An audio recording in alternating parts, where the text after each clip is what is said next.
Nadreen, आप YouTube channel देख रहे हैं। मैं इमरान खान हूँ। कादी फ़ायद ईसा साहब को एक्सटेंशन मिलेगी या नहीं, ये बड़े लंबे अरसे से एक लंबी डिबेट चल रही है पाकिस्तान में। जहाँ भी जो भी लोग मिलते हैं वो ये ज़रूर पूछते हैं, क्योंकि उन्हें लगता है कि जो जमूद मुल्क के अंदर तारी है, जो सूरत हाल बनी हुई है, वो कादी फ़ायद ईसा साहब की एक्सटेंशन ना मिलने की सूरत में, या जब वो रिटायर हो जाएंगे तो उसके बाद अदलिया जब अपनी स्पेस को रीगेन करेगी तो मुल्क के हालात बेहतर होना शुरू हो जाएंगे, कुछ इंसाफ पाकिस्तान में होता हुआ दिखाई देगा। तो इसलिए काजी साहब की एक्सटेंशन को लेकर लोगों के दिमागों में बहुत सारे सवालात थे। आज उसका जवाब काजी साहब की तरफ से आया बड़े लंबे अरसे के बाद। आज क्यों आया, उन्होंने क्या कहा, ये मैं आपको बाद में बताता हूँ। लेकिन क्योंकि जलसा बड़ा तगड़ा किया पाकिस्तान तहरीक इंसाफ ने, तो उस पर इमरान खान साहब का रद्द-ए-अमल क्या है और वो इसके बारे में क्या बातें कर रहे हैं। जब उन्हें बताया गया तो ही वॉज हैप्पी। ये इमरान खान साहब के लॉयर्स ने बताया कि वो बहुत खुश थे और जलसे में लोगों की शिरकत, जलसे की कामयाबी, रुकावटों के बावजूद लोगों का पहुंच जाना, जब ये चीज़ें उन तक पहुंची तो उनके लिए बड़ी खुशी की बात थी। इमरान खान साहब ने एक और इंकशाफ किया आज जेल के अंदर बातचीत करते हुए। इमरान खान ने कहा कि 22 अगस्त का जलसा एस्टेब्लिशमेंट की दरख्वास्त पर मुलतवी किया था। आदम सवाती ने उस रोज़ सुबह 7 बजे आकर कहा कि मुझे एस्टेब्लिशमेंट ने आपके पास भेजा है। अब आ गई आपको सारी बात समझ। हुआ ये था कि एस्टेब्लिशमेंट ने अली अमीन गंडापुर का दरवाज़ा मान लिया था और वो अली अमीन गंडापुर को कहते कि रोको मामला, ख़त्म करें जलसा। तो गंडापुर साहब ने कहा जी मैं नहीं कर सकता, वो जेल के अंदर बैठा हुआ है इमरान खान, वहाँ जाके आप बात करें, लोग मेरा बैंड बजा देंगे, मेरा जीना हराम कर देंगे, तो मैं तो कैंसिल नहीं कर सकता, ये फैसला इमरान खान का है, ही इज़ द लीडर। तो उसके बाद उन्होंने कहा जी आप इमरान खान से चल के बात कर लें। तो अली अमीन ने कहा जी मैं तो वहाँ नहीं जाता। और फिर एक ऐसा आदमी दिया गया जिस पर सब एतबार कर सकते थे, वो आदम सवाती हैं।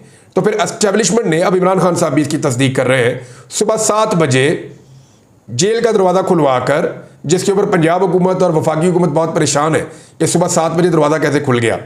बहरहाल सुबह 7 बजे दरवाज़ा खुलवा कर आदम सवाती साहब को अंदर भेजा। आदम सवाती साहब ने उस रोज़ सुबह 7 बजे आकर कहा कि मुझे एस्टेब्लिशमेंट ने आपके पास भेजा है। अडियाला जेल में सहाफ़ियों से बात करते हुए इमरान खान ने कहा कि एस्टेब्लिशमेंट ने दरख्वास्त की कि मुल्क की खातिर जलसा मुलतवी कर दे और साथ ही ज़मानत भी दी कि 8 सितंबर के जलसे में मुकम्मल सहूलियात फराहम की जाएंगी। वहाँ मवेशी मंडी के अंदर अजीब गरीब, वहाँ पे कचरा पड़ा हुआ है, जगह जगह कीचड़ है, और आपको पता है वहाँ पे गड्ढे खुदे हुए थे और बीच में कीचड़ था, बंदे भी गिरे हैं बीच में। और वो इसलिए वो जगह दी गई कि ये गड्ढे भरेंगे नहीं, जब ड्रोन से शॉट लिया जाएगा तो दिखाएंगे देखिए जी बीच में जगह खाली है। वो जो जलसा गाह के अंदर बीच में 2-3 जगह खाली है ना नाज़रीन, ये वो जगह हैं जिनको ट्रैक्टर्स के ज़रिए से भी या मशीनों के ज़रिए से भी पाकिस्तान तहरीक इंसाफ फिल नहीं कर सकी, और वहाँ पे इंसान खड़े ही नहीं हो सकते थे, उसके अंदर जा ही नहीं सकते थे, और वहाँ कीचड़ था, बहुत ज़्यादा पानी था। तो दैट इज़ वाई आपको चंद जगह बिल्कुल थोड़ी थोड़ी खाली नज़र आती हैं, और उसका रीज़न ये है। और ये सिर्फ एक ड्रोन शॉट के लिए हुकूमत ने कितनी ज़्यादा घटिया हरकत की है। भारत इमरान खान ने, लेकिन फिर भी लोगों ने मुंह तोड़ जवाब दिया। जिस तरह लोग आए और पूरे पाकिस्तान से आए, जिस तरह आसपास के तमाम शहरों में गाड़ियाँ थी, लोग थे, जो मेन काफिला है वो तो दाखिल ही नहीं हुआ पंडाल के अंदर, और पंडाल तो शाम को भर गया था मगरिब से पहले। इमरान खान ने कहा कि पैगाम दिया गया था कि एक जानिब क्रिकेट का मैच हो रहा है, दूसरी तरफ मजहबी सियासी जमातों का इस्लामाबाद में एहतजाज है, ऐसी सूरत में मुल्क में इंतशार फैल सकता है। इमरान खान ने कहा कि अगर कादी फ़ायद ईसा को दोबारा मुसल्लत किया गया तो मुल्क की तारीख की सबसे बड़ी तहरीक शुरू कर देंगे, क्योंकि ये मुल्क की तारीख का जानिबदार तरीन जज है। इमरान खान ने कहा कि एक ही इदारा बचा है, सुप्रीम कोर्ट, और अब इसे भी तबाह करने की कोशिश की जा रही है। उन्होंने कहा कि हुक्मरान इंतखाबी धांधलियों के खुले से डरे हुए हैं। रावलपिंडी के कमिश्नर ने कहा था कि चीफ इलेक्शन कमिश्नर और चीफ जस्टिस इंतखाबात के मामले पर मिले हुए हैं। उन्होंने कहा कि 9 मई की जुडिशल इंक्वायरी भी इसीलिए नहीं हो रही क्योंकि कादी फ़ायद ईसा इनके साथ मिला हुआ है। जनरल आसिम मुनीर ने तहरीरी तौर पर लंदन मुआहदा किया था। इमरान खान ने कहा कि मुआहदा किया गया कि पीटीआई को ख़त्म करके क़यादत के खिलाफ केसेस बनाए जाएंगे। मैंने आसिम मुनीर को पैगाम भिजवाया था कि मुझे लंदन मुआहदे का मालूम है, तो उन्होंने कहा था कि फ़िक्र ना करें, मैं न्यूट्रल रहूँगा। उन्होंने कहा कि याह्या खान ने कुर्सी बचाने के लिए मुल्क को 2 लख्त करा दिया और हज़ारों लोगों को कत्ल कराया। ये सब हमूद रहमान कमीशन रिपोर्ट बताती है, मैं ये नहीं कह रहा। उन्होंने कहा कि नैब तरामीम के ज़रिए NRO देकर मनी लॉन्ड्रिंग जायज़ करार दे दी गई है। ममालिक खुशहाल हैं जहाँ कानून की हुक्मरानी है, यानी वो मुल्क खुश होते हैं, वो तमाम ममालिक खुशहाल हैं जहाँ कानून की हुक्मरानी है। इमरान खान ने मज़ीद कहा कि अगर मैंने मुकदमात से रिलीफ लेना होता तो पाकिस्तान से भाग जाता। मुझे यही कहा गया था कि 3 साल तक खामोश रहो, मुकदमात ख़त्म हो जाएंगे। इमरान खान की गुफ्तगू के दौरान सहाफ़ियों ने अली अमीन गंडापुर के बयान पर एहतजाज रिकॉर्ड करवाया, जिस पर उन्होंने कहा कि मुझे क्या मालूम बाहर क्या होता है, मैं तो जेल में हूँ।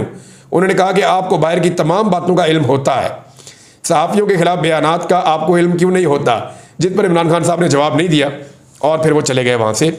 ये जनाब इमरान खान साहब की बातचीत हुई है और जो वकला हैं वो बता रहे हैं कि इमरान खान साहब आज के जलसे से बहुत खुश हैं, उन्होंने पूरी पार्टी को और कौम को मुबारकबाद दी है। अच्छा, ये एक नॉर्मल जलसा भी हो सकता था, जैसे पाकिस्तान के जलसे होते हैं, एक बड़ा जलसा हो जाता, लेकिन एक नॉर्मल जलसा हो सकता था। लेकिन हुकूमत ने जलसे से पहले कुछ ऐसे इकदाम किए, फिर जलसे के दौरान कुछ ऐसे इकदाम किए और कुछ जलसे के बाद अब तक वो ऐसे इकदाम कर रहे हैं जिससे इस जलसे की हाइप बन रही है और बढ़ती चली जा रही है। यानी जलसा होने से पहले बार बार उसको मनसूख किया गया, कानून तब्दील किए गए, रुकावटें डाली गई, कंटेनर्स खड़े कर दिए गए, सैकड़ों की तादाद में कंटेनर्स इस्लामाबाद की सड़कों पे जगह जगह पे खड़े हुए थे। रावलपिंडी इस्लामाबाद को मुनक़ता कर दिया गया, तकरीबन रास्ते सारे बंद कर दिए गए चंद एक के अलावा, और जो चंद रास्ते खुले थे वहाँ पर भी लोगों की ड्राइविंग की स्किल्स चेक की जा रही थी कि एक कंटेनर यहाँ फिर एक वहाँ, बीच में से आपने क्रॉस कर करके सिंगल गाड़ी आपने जाना है ताकि ये जलसा भर ही ना सके, 24 घंटे भी गाड़ियां आती रहें फिर भी जलसा गाह ना भर सके। लेकिन लोग फिर भी पहुंच गए, उन्होंने कंटेनर साइड पे कर दिए। अब एक तो नॉर्मल जलसा हो सकता था, लेकिन जो हरकतें की गई और जो हरकतें उसके बाद अब तक की जा रही हैं, उन सब हरकतों के बाद जो जलसा है उसका मोमेंटम टूट नहीं रहा, बल्कि लोगों के अंदर वो ज़्यादा मकबूल होता चला जा रहा है। सोशल मीडिया पे या आलमी मीडिया के ऊपर, इंटरनेशनल मीडिया ने इसको बहुत ज़्यादा रिपोर्ट किया है, क्योंकि लीडरलेस था ना, लीडर था ही नहीं। आप सोचें ना, नवाज शरीफ को जब निकाला तो नवाज शरीफ ने नारा लगाया, मुझे क्यों निकाला। नवाज शरीफ निकले इस्लामाबाद से और पहुंच गए लाहौर।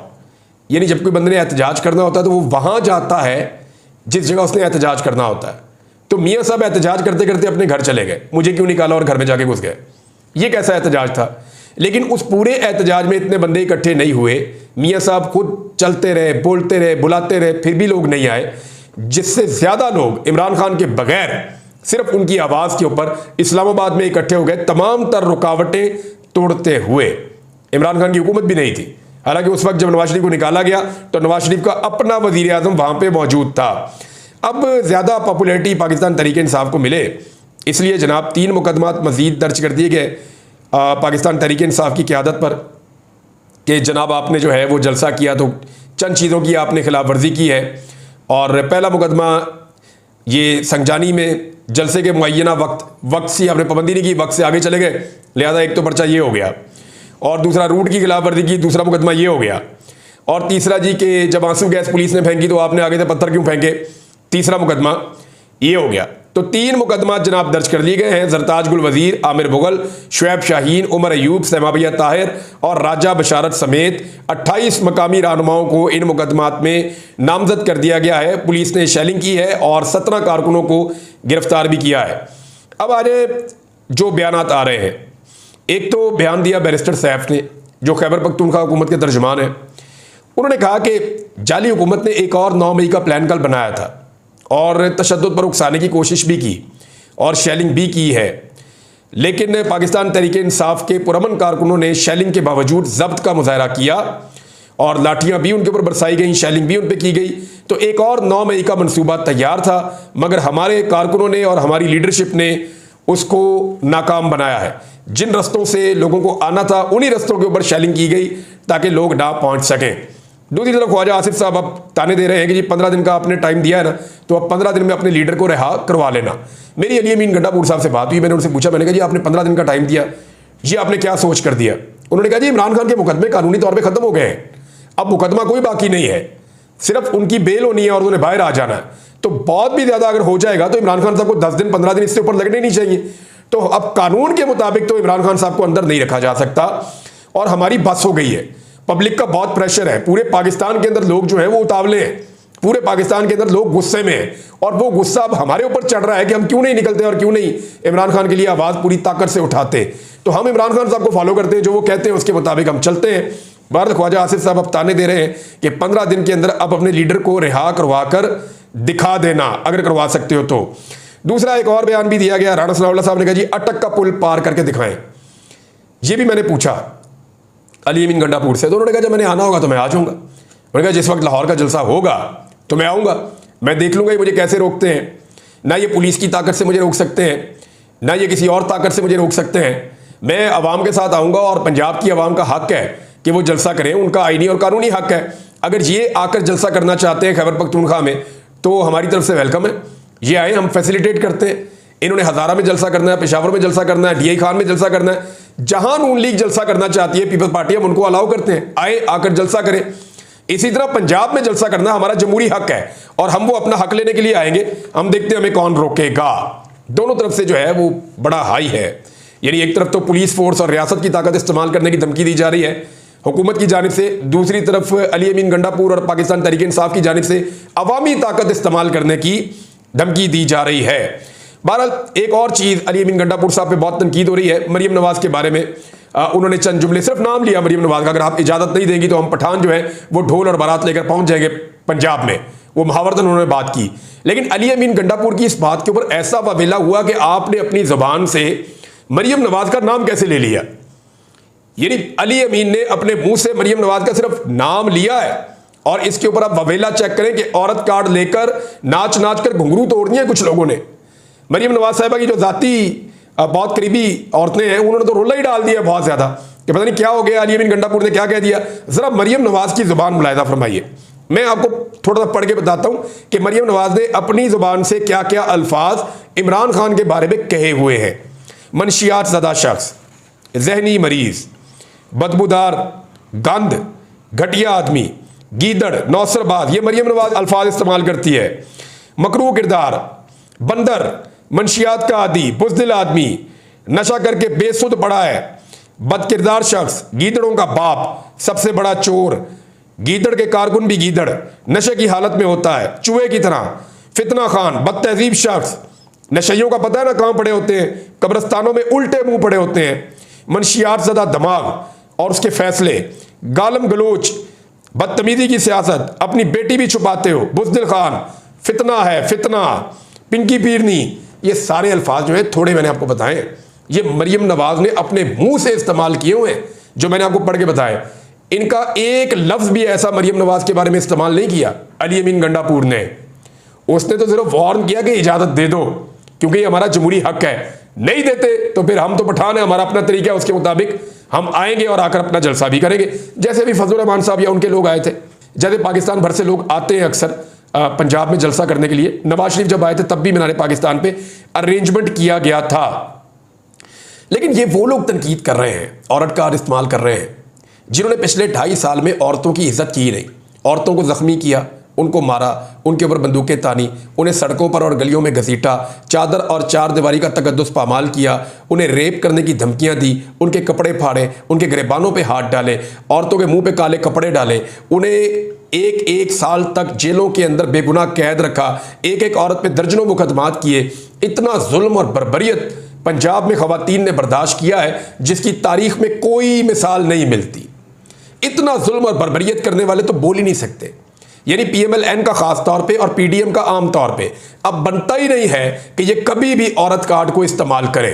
ये नहीं कर सकते, ये नहीं कर सकते। हम ये बात कर सकते हैं, बाकी लोग ये बात कर सकते हैं, ये नहीं कर सकते। इन्होंने औरतों पे जितना जबर किया है, ये तो औरत कार्ड निकालें तो इनका औरत कार्ड छीन लेना चाहिए। इनका तो अब बनता ही नहीं है ये बात करना।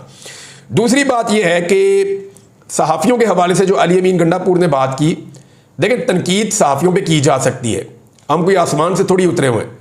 आप हमारे पे तनकीद कर सकते हैं, मेरे पे लोग तनकीद करते हैं, बाकियों पे करते हैं, हम सहाफ़ी भी एक दूसरे पे तनकीद करते हैं, हम मुबर्रा नहीं है। लेकिन मामला यह है कि जब अल्फाज इस्तेमाल करें तो उसके अंदर एहतियात होनी चाहिए। सहाफ़ियों की जानिब से जो एहतजाज है वो कुछ हद तक ठीक है कि आप जब अल्फाज का चुनाव करें तो ठीक कर लें, क्योंकि सहाफ़ियों ने, और सहाफ़ियों तो जो शिकवा है ना वो बड़ा जायज़ है अली अमीन का, यानी सारा का सारा चेक अपने PTI पे रखा हुआ होता है।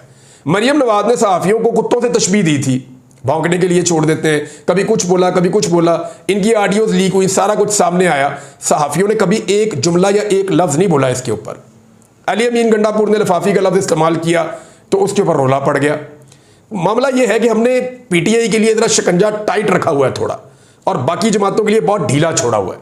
या इसकी वजह यह है कि बाकी जमातों के साथ एस्टेब्लिशमेंट है, तो इसलिए एस्टेब्लिशमेंट के डर से हम सहाफ़ी जो हैं, क्योंकि हमारी इकॉनमी भी बड़ी कमज़ोर है ना सहाफ़ियों की, हमारे चैनल्स को वहीं से मिलता है पैसा, वहीं से इश्तिहारात आते हैं, उनके मुताबिक ही चैनल चलते हैं, सहाफ़ियों को तनख्वाहें मिलती हैं, तो मजबूरी भी है। और सरकार जो है वो फंड्स देती है प्रेस क्लब्स को, वो भी एक मजबूरी है। लिहाजा मैं ये समझता हूँ कि सहाफ़ी अंदर से शायद कुछ भी सोचते हो, लेकिन बहरहाल वो मजबूर होते हैं। तो इस बात का सारों को एहसास होना चाहिए। फैसल वाडा ने बड़े अजीबोगरीब किस्म के बयान दिए और वहाँ पे मुझे हैरत हो रही थी कि हमारे दोस्त बैठे सुन रहे थे, उन्होंने काउंटर नहीं किया। यानी फैसल वाडा ने क्लेम किया कि यानी वो ये साबित करना चाह रहे हैं कि मुराद सईद ने और कुछ और लोगों ने मिलकर अरशद शरीफ को कत्ल किया। एक तो अगर ऐसी बात है तो फैसल वाडा को जाकर ये statement supreme court of Pakistan में देने चाहिए, अदालत के अंदर इस कार्रवाई का हिस्सा बनना चाहिए। और दूसरी बात यह है कि जो उन्होंने फैक्ट चेक बोला उस पर मेरे से टेलीफोनिक रब्ता किया अरशद शरीफ साहब की फैमिली ने, और उन्होंने कहा कि फैसल वाडा झूठ बोल रहा है, क्योंकि फैसल वाडा ने जो क्लेम किया वो ये किया कि मुराद सईद उस घर के अंदर छुप गया था जहाँ पे अरशद शरीफ साहब का अपना घर था। अरशद शरीफ के कत्ल के बाद तो ऐसा नहीं हुआ। मुराद सईद का अपना घर था, वो अपने घर चला जाता था, वहाँ से वापस आ जाता था। अरशद शरीफ का कत्ल 2022 में हुआ था, अक्टूबर 2022 में, और अक्टूबर 2022 में जनरल फैज़ हमीद DGISI नहीं था। ये भी उनका एक फैक्ट गलत था। दूसरी बात यह है कि अक्टूबर 2022 के बाद हमने बहुत दफ़ा देखा, 9 मई तक हम लगातार देखते रहे कि वो मीडिया से बात भी करता है, सोशल मीडिया से बात भी करता है। मुराद सईद हर जगह पे ट्रैवल भी करते हैं, इमरान खान के साथ भी रहते हैं। तो ऐसी सूरत हाल में छुपने वाली बात तो समझ ही नहीं आ रही कि वो वहाँ छुप गए थे। वो छुपने वाली बात क्या थी? वो तो उनका अपना घर था वहाँ पे इस्लामाबाद में। तो फैसल वाडा साहब ने जो है वो एक अजीबोगरीब किस्म के स्टेटमेंट दिए। उनकी फैमिली कह रही है सब गलत है, हमारे घर में कोई नहीं रहे। मुराद सईद साहब वहाँ पे जो अनेक्सी है उसके अंदर जो मेहमान रहे उनके उन्होंने मुझे नाम भी बताया कि ये लोग सिर्फ उन दिनों में वहाँ पे रहे थे और मुराद सईद सिर्फ आते थे और वापस चले जाते थे, जैसे बाकी सारे दोस्त आते थे और वापस चले जाते थे। मैं खुद वहाँ पर मौजूद था। मुझे हालांकि वहाँ उन्होंने कहा भी कि अगर आप रुकना चाहिए, मैंने कहा नहीं जी मेरे पास जगह है। मैं फिर किसी और एक दोस्त का घर है वहाँ जाके रुका, वहाँ से फिर हम वापस आ जाते थे रोज़ाना। नाज़रीन, वो कादी साहब वाली खबर रह गई, अगले वीलॉग में तफसील के साथ बताऊंगा। लेकिन आपको मैं ये बता दूं कि पहली मरतबा कादी फ़ायद ईसा साहब ने खुद सहाफ़ियों के सामने बैठकर ये कह दिया है कि मैं तौसी नहीं लूँगा। अब इसको आप कह सकते हैं कि कादी फ़ायद ईसा साहब ने देख लिया। देखें हुआ क्या, जब तक हुकूमत ये कोशिश करती रही कि कादी फ़ायद ईसा साहब को तौसी दिलवाई जाए, जब तक हुकूमत अपने नंबर पूरे करने की कोशिश करती रही, और नंबर पूरे करने के लिए फजलुर रहमान साहब का बहुत ज़्यादा किरदार हो सकता था, उनकी ज़रूरत थी। फिर फजलुर रहमान साहब का सुप्रीम कोर्ट ऑफ पाकिस्तान में फ़कीदुल मिसाल किस्म का इस्तकबाल भी हुआ और उनको बहुत प्रोटोकॉल भी दिया गया कादी फ़ायद ईसा साहब की जानिब से। लेकिन इसके बावजूद फजलुर रहमान साहब ने हुकूमत को 2/3 अक्सरियत के लिए सपोर्ट नहीं दी। फजलुर रहमान साहब जब सपोर्ट नहीं देंगे तो कादी फ़ायद ईसा साहब की एक्सटेंशन नहीं हो पाएगी। हुकूमत ने पूरी कोशिश की, पूरा जोर लगाया। जब तक हुकूमत जोर लगाती रही तो कई महीनों तक कादी फ़ायद ईसा साहब इस मामले पे बिल्कुल खामोश रहे। लेकिन जब हुकूमत हार मान गई, हुकूमत को पता चल गया कि फजलुर रहमान साहब की सपोर्ट नहीं मिल रही और उसके पीछे एक वजह है। मैं अगले वीलॉग में आपको बताऊंगा कि फजलुर रहमान साहब हुकूमत को क्यों सपोर्ट नहीं दे रहे और कितनी सपोर्ट देना चाहते हैं। ये खबर है पक्की, मैं आपको बताऊंगा किसकी कहाँ मुलाकात हुई। लेकिन कादी फ़ायद ईसा साहब ने जो बात कही, इस पर मुझे एक कहावत याद आई। वैसे ही कहावत है, आपको सुनाता हूँ कि अंगूर खट्टे हैं। वो लोमड़ी बहुत कोशिश करती है ना अंगूरों तक पहुँचने के लिए, तो बहुत छलांगे मारती है। तो जब उसे नहीं मिलते, वो पहुँच नहीं पाती, तो वो मुड़ती है और वापस जाती है और जाते हुए कहती है कि अंगूर खट्टे हैं। ये एक मिसाल है, अलग से आपको मैंने बताई है। लेकिन कादी साहब ने बहुत लेट कर दिया बताते बताते। जब सारे पाकिस्तान को पता चल गया कि अब एक्सटेंशन नहीं हो सकती, तो कादी साहब ने कहा कि मैं नहीं ले रहा। बहरहाल कुछ और चीज़ें उन्होंने कही हैं अगले वीलॉग में। अब तक के लिए इतने, अपना ख्याल रखिएगा, अपने चैनल का भी। अल्लाह हाफ़िज़।